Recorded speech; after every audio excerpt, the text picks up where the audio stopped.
The next one coming to the stage, you have seen her on Orange is the New Black, a show title so complicated I can't even pronounce it. And you can also hear her whenever you want on the internet. She has a podcast called Putting on Your Big Girl Pants, which I chose to wear tonight. Please help me welcome to the stage Ms. Andrea Ilene Shapiro, everybody.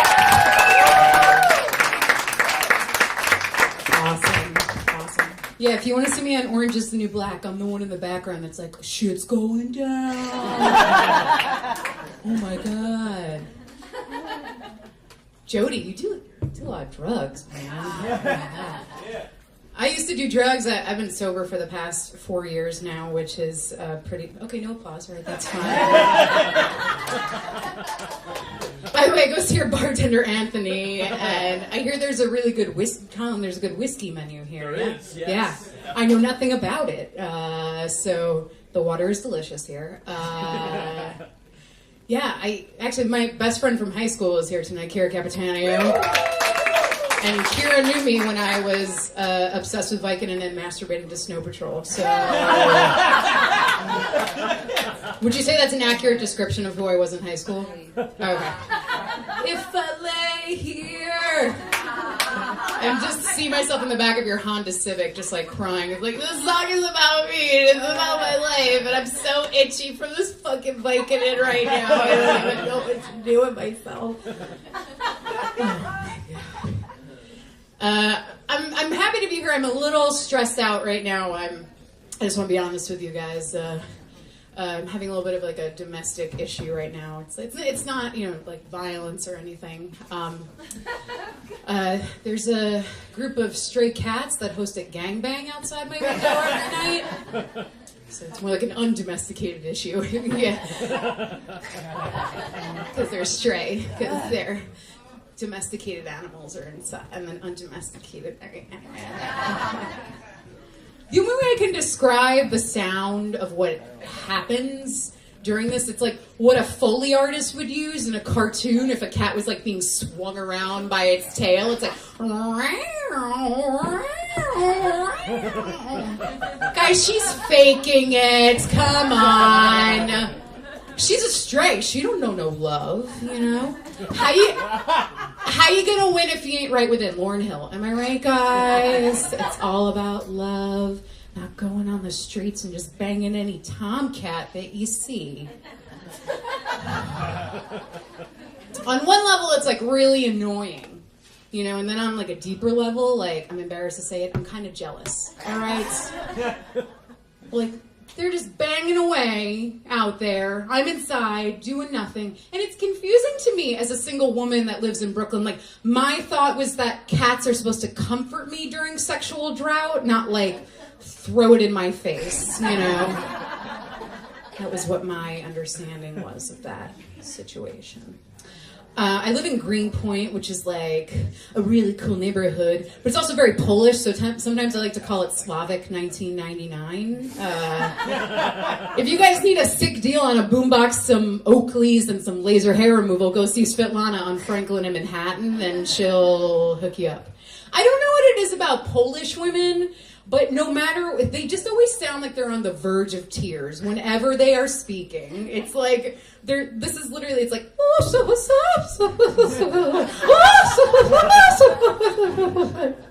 is that just how they sound, or are they still really upset about World War II? Like, I don't know.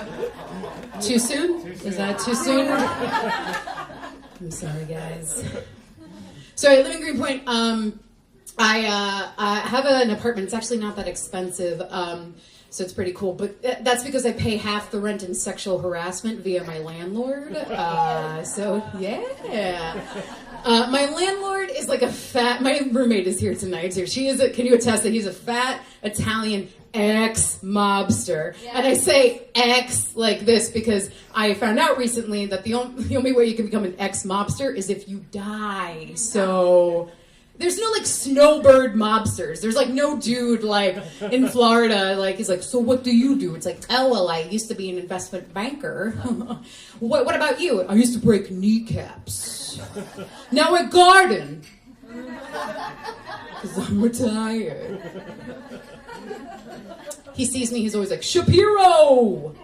Shapiro! I feel like I'm playing softball again. Like, that's the last time. Which also makes a lot of sense because I was totally sexually harassed by my softball coach as well. So he was like, get in the showers with me. I'll help you work on your windmill. I don't know how to do a hand job with a windmill. Like, you're just like, what?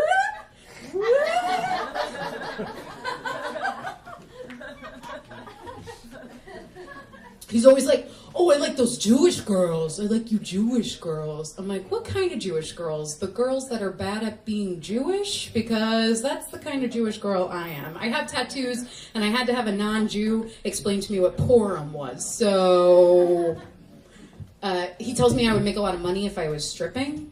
He thinks that I should be stripping. If there's a strip club that specializes in the choreography of Britney Spears' Oops, I Did It Again, then I will totally work at that strip club. Like...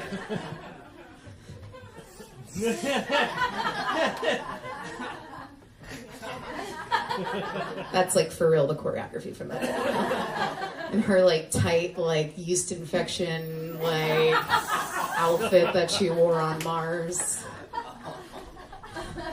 Let's be honest, Britney Spears has had a lot of yeast infections. I just was thinking about it right now. It's probably true. I would describe my dancing as like a Peanuts character from Charlie Brown, like trying to be sexy. Like I feel like it's always like, but you just wink a lot, like while you're doing it. And you're following me. Yeah, let's look at my notes on my hands. See what else. Oh, I get catcalled at a lot in the city. Ladies catcalling. Let's talk about it. I was walking down the street a few months ago in my neighborhood, and this Puerto Rican teenager yelled at me, "I want to eat your ass."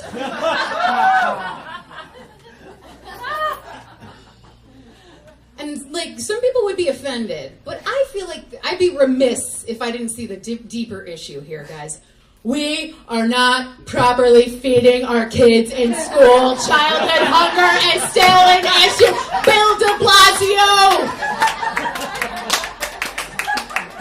This kid was just speaking up for his needs. He said, I am protein and iron deficient. Can you help me, big booty lady? You look like you know where to find it.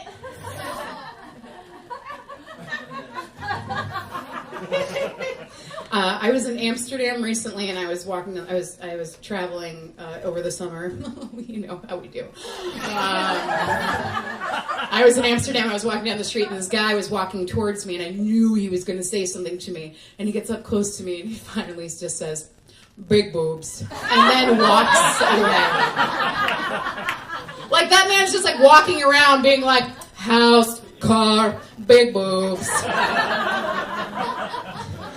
But guys, joke's on me, because I looked up in Dutch what big boobs means, and it's actually, young lady, would you like directions to the Anne Frank Museum? So, xenophobia, guys, another issue that we're tackling, okay? I do have some exciting news to report to you guys. I am seeing somebody right now, so I know! And it's going really, really well, because he lives 3,000 miles away. So when you don't have to smell somebody's farts or their pepperoni breath, like, a relationship really blossoms. He's Swedish, and he and I were having a conversation the other day about the difference between the healthcare system in Sweden and the healthcare system in the United States. Now, I say the word system loosely for the United States because that would indicate some kind of structure and organization, right? Right, guys? Sick burn on America right there. So we were talking, and it just blows his mind, you know, that, like, if you, basically, Sweden's awesome when it comes to health insurance, and America is not. And then, so we ended that conversation, then we kept on talking, and then he said something, he's going to be here in 9 days, you guys. 9 days! I love you all, but you're all just hurdles right now to me. Like, from all the sex and Swedish chocolate that I'm going to ingest in 9 days. So, like, I love you, but fuck all of you. So we were talking later on, and he was like, oh, I wish I could just, like, be put into a coma until I get there, you know, and then I just wake up and then I would just be there. I'm like, yeah, me too. And then he's like, right, but you probably couldn't afford it. I'm like, great. We like to Skype with each other. We Skype pretty often. He's instituted a 20-minute rule before I can ask to see his dick. So I set an egg timer, and when it goes off, I go, oh, it's dick o'clock. I don't know why I become like a blaxploitation character when that happens. It's like, show me that dick, you jab turkey. We like to Snapchat with each other as well. I don't know if you guys know what Snapchat are. People are going to see naked pictures of me soon because that shit's going to be breached for sure. I get really obsessed with like trying to send a perfect Snapchat to him. Like I caught myself the other day rubbing my nipples to get them hard for the picture. Like I'm like my own fucking butt, like fluffer on my own porn. I'm like, get hard for mommy. Oh, fire! Oh, no, because it was a cigarette. It was fake. Don't worry, guys. We're fine. Okay. I should have said that. We're not supposed to say fire in the middle of like an auditorium. That's where we are right now. We're in an auditorium, you guys. This is an assembly.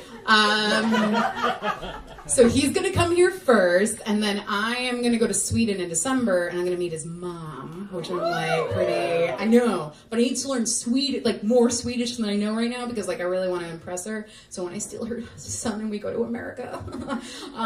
Anyway, but so I really want to learn it, and I only know like a few key phrases so far. You know, I know like, hello, goodbye, how are you? I'm a dirty girl, pull my hair, get a paper towel, it's all over me, you know, like, that's pretty much it. Guys, I'm Andrea Ilene Shapiro, you guys have been wonderful, have a good night!